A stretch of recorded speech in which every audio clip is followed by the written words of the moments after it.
새해를 우리가 맞아서 또 하나님의 은혜 가운데 또 이 한 해를 출발하는데, 한 해를 출발하면서 우리들이 점검해야 될 부분 가운데 가장 중요한 것은 이 한 해를 힘있게 살아가는 에너지가 우리 가운데 충만한가라는 것입니다.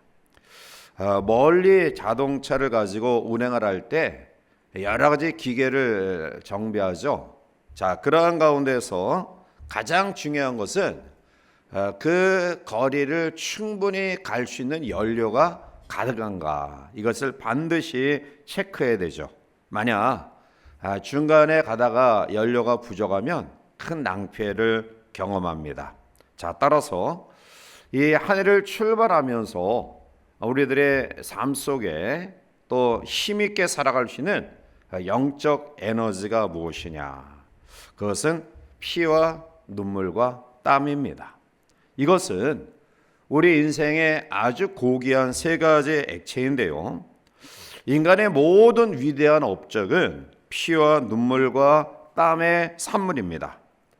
피를 흘리지 아니하고 위대한 위협을 이뤄낸 적이 없습니다. 또한 눈물을 흘리지 아니하고 가치 있는 일을 이뤄간 적 없고요. 땀을 흘리지 아니하고 큰 일이 실현된 역사는 전혀 없습니다. 결국 피는 용기의 상징이며 눈물은 정성의 심볼이고 땀은 노력의 표상입니다. 제2차 세계대전 당시 처칠은 조국 수호의 전시 내각을 조직하고 국회에서 대영 제국을 향해서 이렇게 외쳤습니다. 내가 바칠 수 있는 것은 피와 노고와 눈물과 땀밖에 없다.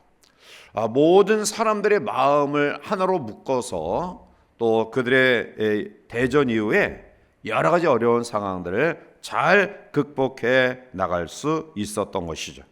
결국 우리의 삶에 용기의 상징인 피 흘림, 또한 정성의 심볼인 눈물과 노력의 표상인 이 땀이 우리 가운데 있다고 한다면 개인의 삶도 그렇고 공동체의 삶도 그렇고 또 국가의 삶도 하나님의 놀라운 축복과 번영과 또 회복의 역사를 경험하게 될 줄 믿습니다.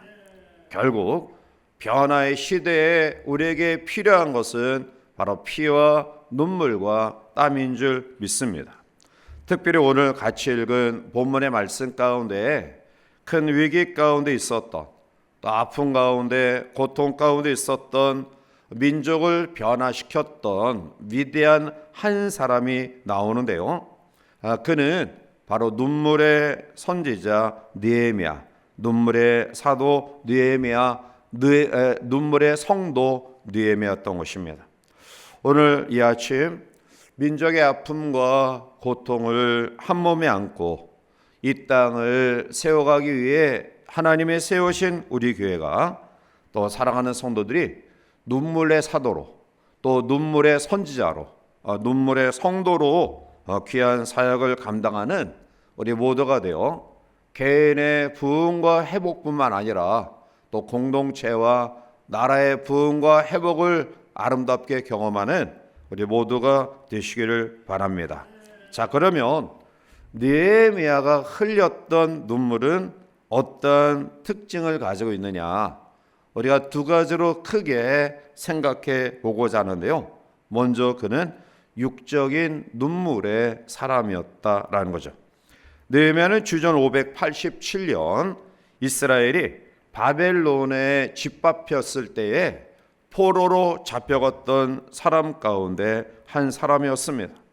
그는 가족과 함께 바벨론 땅에 끌려와서 말할 수 없는 그러한 비참한 노예의 삶을 살았는데요.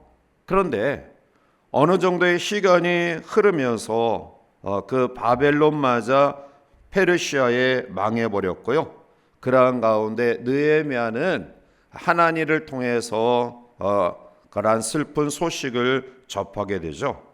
그것은 오늘 3절 말씀 가운데 나타나고 있듯이 그들이 내게 이르되 사로잡힘을 면하고 남아있는 자들이 그 지방 거기에서 큰 환난을 당하고 능력을 받으며 예루살렘 성은 허물어지고 성물들은 불탔다는지라 라는 말씀입니다. 즉 이방 땅에서 여러 가지 고통 가운데 있었던 그의 마음을 더 아프고 슬프게 했던 일은 바로 그의 고향 예루살렘이 허물어지고 예루살렘 성벽이 무너졌다라는 안타까운 사실입니다.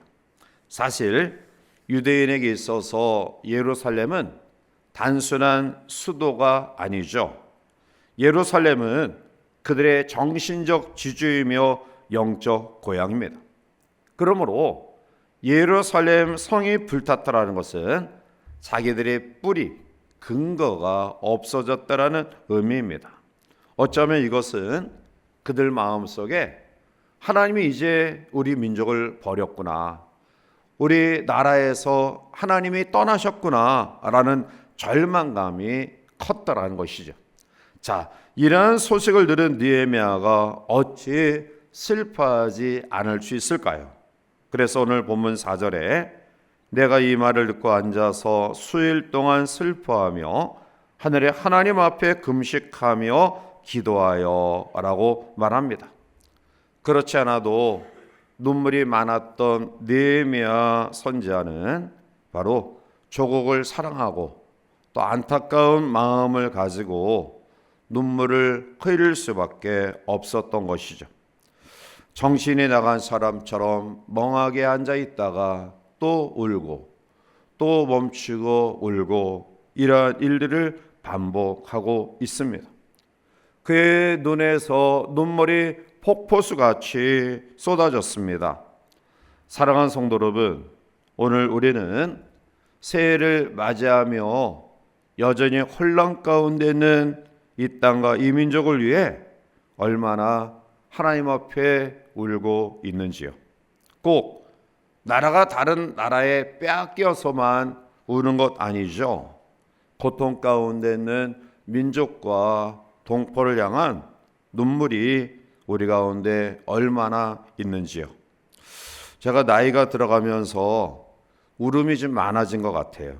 그래서 다큐, 또 드라마, 영화, 또 여러 가지 이야기를 들을 때 안타깝고 애절한 그런 이야기를 들으면 저도 모르게 눈에서 눈물이 굉장히 많이 나요.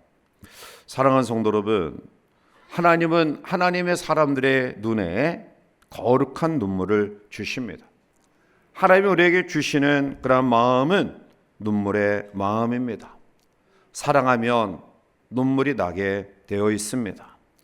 나라를 사랑하는 마음, 교회를 사랑하는 마음, 우리 가족 또 주변의 사람들을 사랑하는 마음이 있으면 자연히 눈물이 나오게 되고요. 그 눈물은 놀라운 역사를 이루게 합니다. 예레미야 예가 2장 18절에 그들의 마음이 주를 향하여 부르짖기를 딸 시온의 성벽아 너는 밤낮으로 눈물을 강처럼 흘릴지어다. 스스로 쉬지 말고 내 눈동자를 쉬게 하지 말지어다 라고 말합니다. 사랑하는 성도 여러분, 오늘 이 아침 다시 한번 하나님 내 마음에 내 눈에 눈물을 주시옵소서. 고통 가운데는 이 나라의 민족과 또 어려움 가운데 처한 살아가는 내 주변의 사람들을 위한 또 우리 교회 공동체를 위한 우리 가정을 위한 눈물이 내 눈에서 떠나지 않도록 긍휼과 사랑과 애정의 마음을 주시옵소서. 이러한 간과 기도 속에 우리의 삶이 정말 애절한 안타까운 마음을 가지고 또 눈물의 그런 모습들로 귀한 역사를 이뤄가는 우리 모두가 되시기를 원합니다. 자, 그런데 오늘 느헤미야에 있어서 그가 흘린 눈물은 단지 예루살렘 성벽의 무너짐에 대한 육적인 안타까운 눈물만은 아닙니다. 자, 본문 6절과 7절에 우리 넘어가서 같이 함께 읽어보시겠습니다.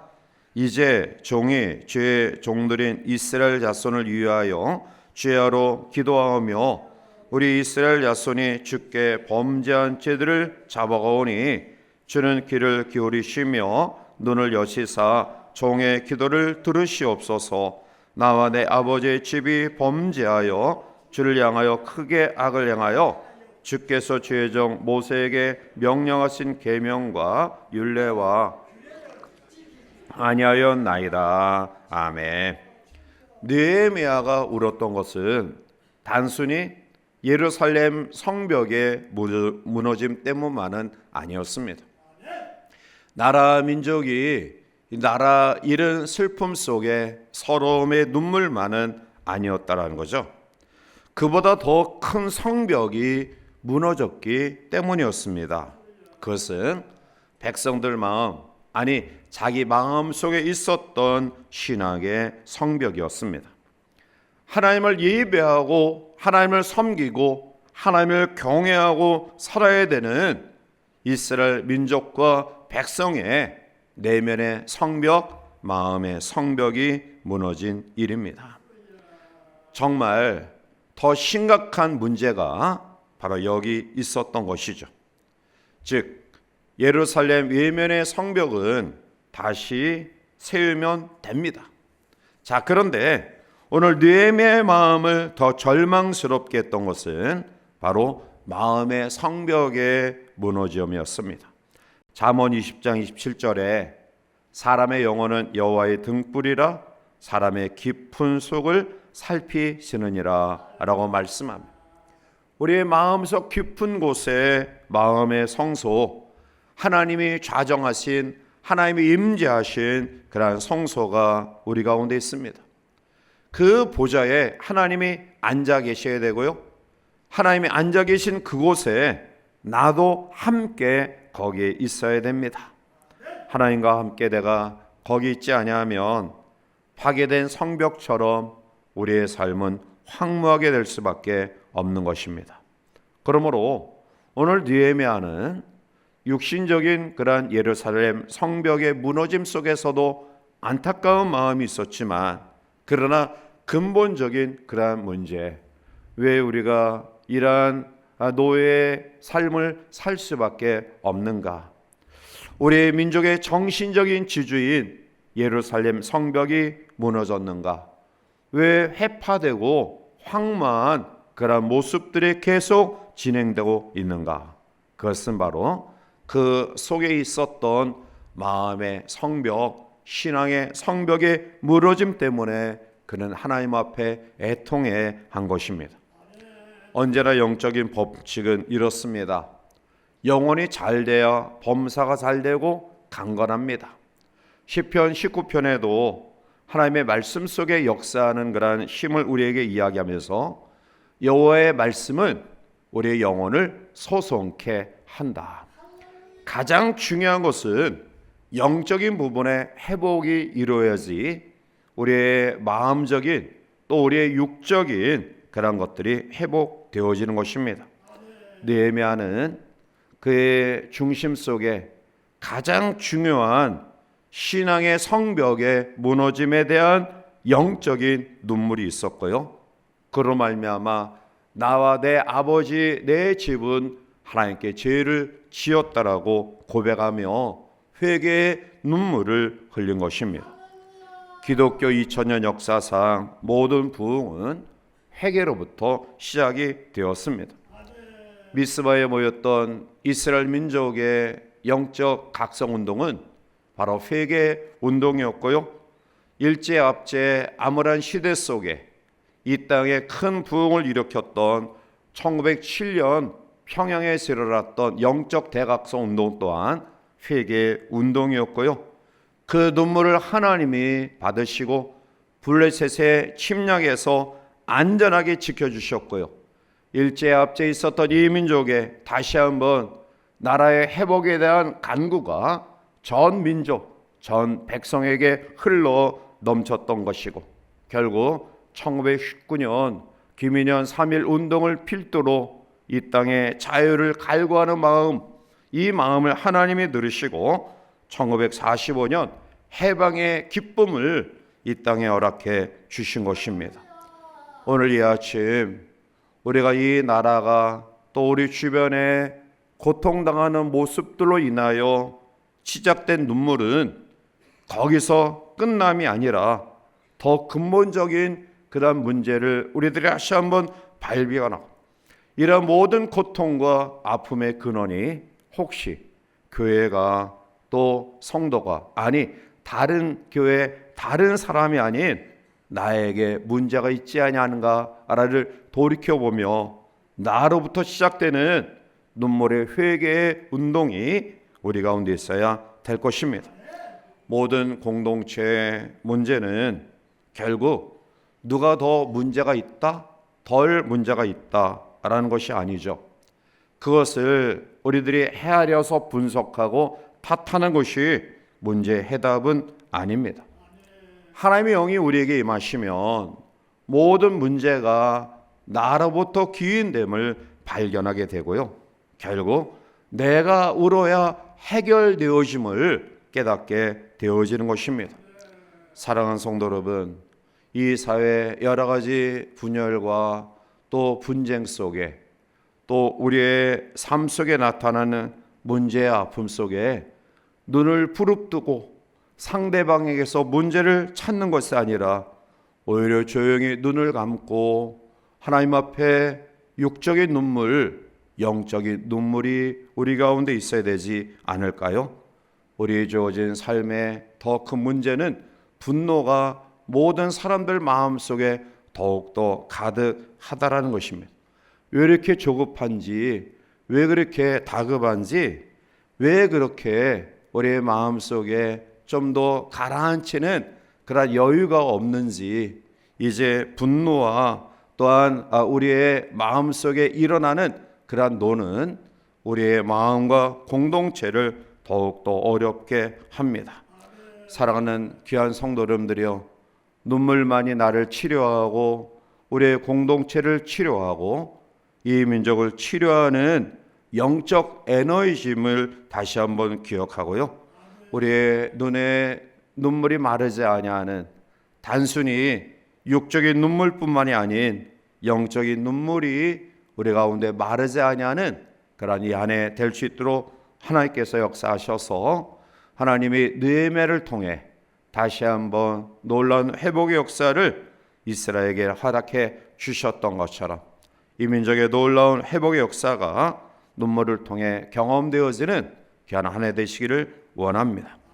오늘 느헤미야가 이스라엘 성벽, 예루살렘 성벽의 무너짐을 통해 나와 내 아버지와 내 집이 죄를 졌습니다 라는 회개가 시작되어지자 곧바로 자연스럽게 하나님을 향한 뜨거운 간구함, 부르짖음, 예배, 이러한 것들이 회복되어졌고요, 그리고 놀라운 은혜를 경험하게 되죠.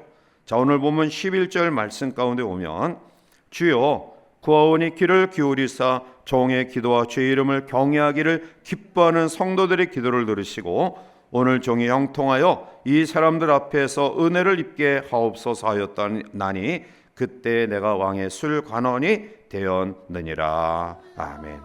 종의 기도와 주의 이름을 경외하기를 기뻐하는 성도들의 기도를 들으셨다.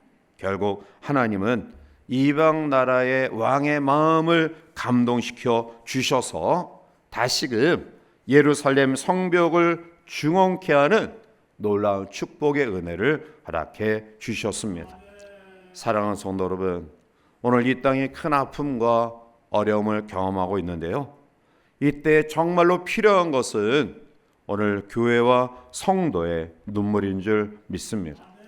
고통 가운데는 민족을 향한 그러한 육적인 눈물, 더 나아가 이러한 속에서 교회가 또 성도가, 아니 나 자신이 하나님 앞에 어떠한 모습으로 살아왔는가를 향한 뜨거운 회개의 눈물의 기도가 우리 가운데 있다고 한다면 하나님은 전혀 예상치 못했던 우리가 상상할 수 없었던 대적의 나라의 임금을 통해 예루살렘 성벽의 중건의 기초를 만드셨던 것처럼 우리가 상상할 수 없는, 생각할 수 없는 방법을 동원해 주셔서 개인의 아픔과 또 공동체의 어려움과 민족의 어려움을 해결해 나가는 놀라운 역사를 허락하실 줄 믿습니다. 하나님이 받으시는 예배, 하나님이 받으시는 기도, 하나님이 받으시는 모든 신앙의 요소의 특징은 그 가운데 눈물이 있다라는 사실입니다. 그러므로 오늘 이 아침 다시 한번 이 새해를 출발하면서 개인의 이 경주의 삶에 완주하여 상급받기를 원하는 마음으로 출발하는 우리 모두에게, 또 고통과 아픔으로 출발하는 이 땅과 이 민족 위에 우리의 눈물이, 우리의 간구함이 충만해서 개인의 치유와 회복, 더 나아가 민족의 그러한 놀라운 회복과 부흥과 안정을 아름답게 이루는 우리 모두가 되기를 원합니다. 사도행전 2장 37절에 초대교회의 놀라운 부흥과 회복의 역사는 베드로의 설교를 듣자마자 사람들이 울었다는 데에 있습니다. 그들이 이 말을 듣고 마음에 찔려 베드로와 다른 사도들에게 물어 이르되 형제들아 우리가 어찌할꼬 하거늘. 주의 음성이 레마로 우리 가운데 들려지는 이 아침, 하나님, 우리가 이 고통과 아픔 속에 어떻게 해야 됩니까? 우리가 어찌해야 됩니까? 라는 간구가 우리 가운데 있기를 원합니다. 그리고 우리의 눈에서 느헤미야처럼 육적인 눈물, 영적인 눈물이 우리 가운데 충만함으로 말미암아 그 눈물을 들으시는, 그 눈물을 보시는 하나님께서 우리 가운데 모든 회복과 역사를 경험하는 귀한 아침이 되시기를 간절히 부탁을 드립니다. 역대하 7장 14절에 내 이름을 일컫는 내 백성이 그들의 악한 길에서 떠나 스스로 낮추고 기도하여 내 얼굴을 찾으면 내가 하늘에서 듣고 그들의 죄를 사하고 그들의 땅을 고칠지라. 여호와를 눈물로 찾는 이 아침 우리 모두가 되어서 우리의 죄의 문제가 해결되어지고요, 회복되어져야 될 우리의 땅들이 다시 한번 고침을 얻을 수 있는 그런 놀라운 은혜가 충만하기를 바랍니다. 이 한 해를 출발하는 우리의 삶에 가져야 될 영적 에너지, 그것은 눈물임을 다시 한번 깊이 기억하고요, 이 아침 개인을 향한, 또 공동체를 향한, 또 나라 민족을 향한 애절한 눈물이 우리 가운데 깃들여져서 우리 눈물을 보신 하나님께서 개인과 가정과 교회와 민족의 아픔을 치유하시고 또한 고치시는 놀라운 역사를 경험하는 귀한 아침 되시기를 주님의 이름으로 간절히 축원해 드립니다.